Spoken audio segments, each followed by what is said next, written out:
So often when a relationship ends, especially one that has been confining or has involved betrayal, we are left with a landscape of ruins. The story we told ourselves about love, about commitment, about our future, it has crumbled. And in this space of profound loss, there is also an opening, a crack where a new light can enter. This moment of heartbreak is not just an ending. It is a potent, if painful, invitation to question everything we thought we knew. It is a chance to reclaim our own narrative, to ask ourselves, what is it that I truly want? What does a life of relational integrity look like for me? This is where the journey toward healing and autonomy begins. This guide is for those of you standing in that very space, looking out at the horizon and considering a different path, one that moves beyond the familiar structures of monogamy or the painful dynamics of bigamy, and into the intentional landscape of ethical non-monogamy. This is not about replacing one set of rules with another, but about cultivating a deep sense of self-respect and relational clarity. It is about learning to draw boundaries, not as walls to keep others out, but as fences to protect the sacred garden of your own well-being. It is a radical act of choosing yourself, perhaps for the very first time. We will explore together what it means to make choices that are rooted in ethics, not in ego or in fear. This is about building relationships with yourself and with others that are founded on honesty, consent, and a profound respect for each person's sovereignty. It is a process of transformation, of moving from a place of pain and reaction to a place of conscious creation. So take a deep breath. We are not just talking about dating differently, we are talking about living more authentically. Let's begin. We are often taught a very specific story about love, that it is a zero-sum game, that one person must be our everything, the sole keeper of our heart. This narrative of exclusivity becomes so deeply ingrained that we measure our own worth by our ability to secure it. When that structure fails us, the temptation is to either desperately rebuild it or to reject connection altogether. But what if the structure itself was the problem, not the human need for connection? What if we could release the immense pressure to find the one and instead open ourselves to the possibility of meaningful connections, plural? This first step is a profound act of liberation. It is about untangling your self-worth from the concept of being chosen by one single person. It is looking at the vast tapestry of human relationships and saying, I will no longer be confined to a single thread. This is not an edict against monogamy for those for whom it works. It is an affirmation that it is not the only valid path. It is a choice to build your relational life based on your authentic values, your capacity for love, and your desires, not on a societal script that was written long before you knew who you were. After a painful breakup, especially one involving deceit or a third party, the ghosts of the past can linger. An ex-partner may attempt to hold on, not out of love, but out of a need for control or an inability to let go of their role in your story. They may sabotage your new explorations, casting judgment or creating drama. To allow this is to give them power over your present and your future. Your new beginning requires a clean slate, a space that is uncontaminated by the unresolved issues of yesterday. True healing demands that you become the fierce guardian of your own peace. This means you must make a conscious choice. You must choose the people who are turning to face the future with you, not the ones trying to drag you back into the past. This is a practice of energetic hygiene. Surround yourself with friends, new partners, and a community that not only accepts your journey into non-monogamy, but celebrates it. When you cut ties with those who drain your energy or block your growth, you are not being cruel. You are being self-preservational. You are declaring that your evolution is more important than anyone else's comfort with your past self. There is a difference between honoring the lessons of your past and allowing its poison to seep into your present.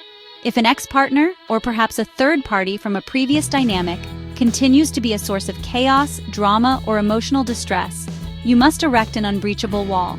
Your mental and emotional peace is not a luxury. It is the very foundation upon which you will build your new life. This is not about erasing memories. The good and the bad have shaped you, but about refusing to let toxic dynamics continue to play out in real time. This is a non-negotiable act of self-defense. This requires practical, decisive action. It is the digital and emotional equivalent of changing the locks. Delete the phone number, block the social media profiles, archive the old conversations, identify the places, people, or even songs that trigger the old pain and consciously create distance. This is not about running from your feelings. It is about creating a safe container in which you can actually process them without constant re-injury. You cannot heal a wound that someone is continually poking. Sever the ties, protect your energy, and reclaim your power. Society loves to impose timelines on our lives, especially when it comes to our love lives. We hear these whispers, from family, from media, and even from our own inner critic, that by 30, by 40, or by some arbitrary age, we should have it all figured out. This kind of thinking creates a frantic pressure to move on, to find a new arrangement, to prove to ourselves and others that we're okay. But honestly, healing doesn't operate on a schedule. Rushing to embrace a new relationship model, or really any relationship at all, while you're still bleeding from the last one, is just a recipe for disaster. That's just replacing one source of pain with a new one. Your readiness to love again, and to love differently, isn't measured in years. It's measured in self-awareness and emotional integration.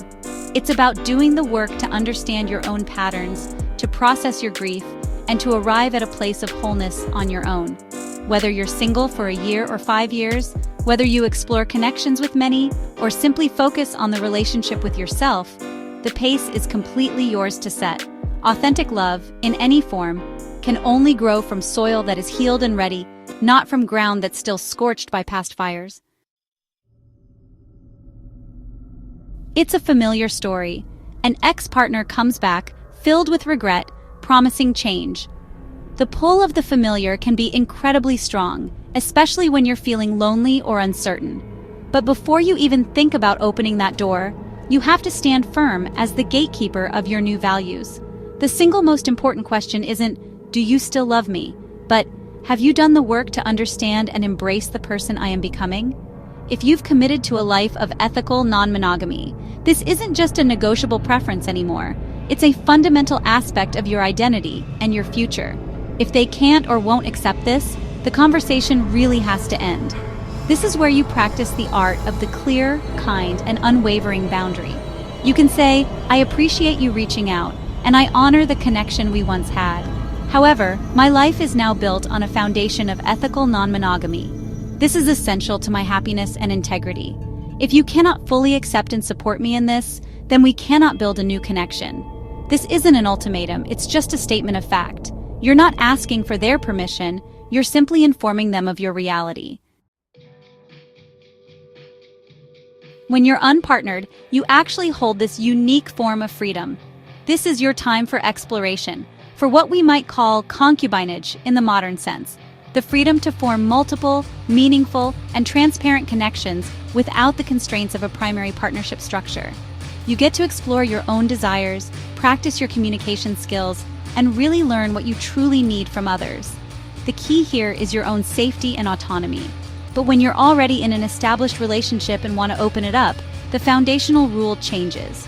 Honesty isn't just for you anymore. It becomes a debt you owe to everyone involved.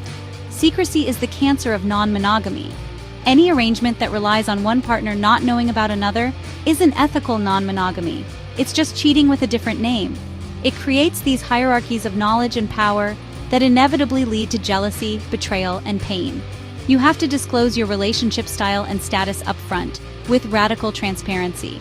That way, potential new partners can give enthusiastic, informed consent. To hide your attached status is to rob someone of their agency, and it's a profound act of disrespect to both your existing partner and the new person. True freedom in non-monogamy is built on a bedrock of truth. The figure of the mother often represents tradition, expectation, and the deep-seated desire for our safety and happiness, as she defines it. Her opinion carries a unique weight, a blend of love and history that can be honestly pretty difficult to navigate when you choose a path she does not understand. She may see your choice of non-monogamy as a failure, a risk, or a sign you are lost. It is crucial to hear the love underneath her fear, but it's even more crucial to not let her fear dictate your life. Your life choices are, ultimately, yours alone to make. When she expresses disapproval or invalidates your needs, you must learn to hold a boundary with both love and firmness. This is not about cutting her off, but about managing the exposure to her judgment. You can say, "Mom, I hear that you are worried, and I know it comes from a place of love. But I need you to understand that I am building a life that feels authentic and true for me. This is what brings me joy and a sense of integrity. I truly hope that in time you can come to support that, or at least respect my decision." You are not asking for her approval, but for her respect. You are the sovereign of your own life. In the complex web of multiple relationships, the possibility of pregnancy can arise, and with it, a cascade of intense emotions and societal expectations. It is a moment that tests the very core of our principles. If a partner, any partner, becomes pregnant, your first and most important role is to decenter yourself. This is not about your desires, your legacy, or your vision of a family. Her body, her choice, her future. Your role is to offer respect and support, not coercion or control. Her autonomy is absolute and non-negotiable. This means you must be prepared to support her decision, whatever it may be, whether she chooses to parent, to pursue adoption, or to have an abortion. Your support should be free of judgment, pressure, or selfish interest. You can and should discuss your own capacity and desires regarding potential involvement, but the final decision rests with her. To attempt to control the outcome is an act of profound violation. True ethical relating means honoring the full sovereignty of your partners, especially in moments of great vulnerability and consequence. Your involvement is a gift you can offer, not a right you can claim. The aftermath of heartbreak is a storm of emotion. We feel anger, grief, loneliness, and a desperate urge to do something to make the pain stop. In this state, our decisions are often reactive, driven by the broken heart's frantic search for a balm. We might jump into a new connection too quickly, seek validation from the wrong people, or make choices aimed at soothing the immediate ache. But emotional decisions born from a place of wounding almost always lead to more pain, for ourselves and for others. Logic, in this context, is not coldness. It is a form of self-care. Before making a significant relational move, you must pause. Step back from the emotional whirlwind and engage your thinking brain. Ask the critical questions. Is this choice aligned with my long-term healing and my values? Will this person or situation add genuine value to my life, or am I just using it as a distraction? Am I running from my pain, or am I consciously building something new and sustainable? This pause, this moment of rational inquiry, is your greatest tool. It allows you to act with intention rather than desperation, ensuring that your choices are leading you toward a future you actually want, not just away from a past that hurts. When we have been hurt, especially by infidelity, there can be a seductive, dark impulse to use our newfound freedom as a weapon. The thought process goes something like this. You hurt me by seeking others, so I will show you how much better I am at it. Choosing polygamy, polyamory, or any form of open relating as a way to win a breakup or to inflict retaliatory pain on an ex is a profound misuse of this philosophy. It turns other human beings into pawns in your unresolved war, and it taints the very freedom you seek to embrace. Your joy is not and should never be contingent on their loss. The true purpose of embracing non-monogamy is the expansion of your capacity to love, to connect, and to live authentically. It is about addition, not subtraction.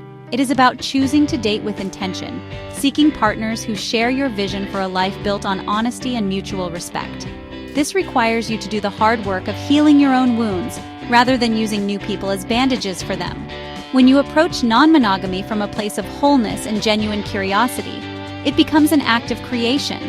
When you approach it from a place of revenge, it is only an act of destruction. As we conclude, I want you to hold on to a few essential shifts in mindset. This journey is about moving from anger to agency, transforming the hot, reactive energy of being wronged into the deliberate, creative power of choosing your own life.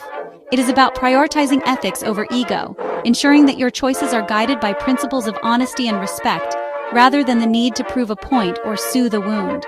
And above all, it is about giving yourself grace. Healing is not a linear process. It takes time, it has setbacks, and it requires immense compassion for yourself. You are unlearning a lifetime of conditioning. Be patient. Remember this and let it sink deep into your bones. You are not broken for wanting multiple partners. You are human for craving connection. The goal isn't to replace pain with chaos. It's to build a life where you hold the power to define your own terms for love, the power to choose your connections consciously, and the power to walk away from anything that does not honor your integrity. This journey is about returning to yourself, about becoming the architect of your own relational world, brick by honest brick. Navigating these complex emotions, the anger, the grief, the excitement, the fear, can be overwhelming. This is not a journey you have to take alone. I strongly suggest considering therapy or counseling as a safe space to unpack the rage and hurt. A professional can provide you with tools to manage these feelings and guide you as you build this new foundation. It is a sign of strength, not weakness, to seek support as you step into this brave, new, and authentic chapter of your life. Thank you for beginning with me today.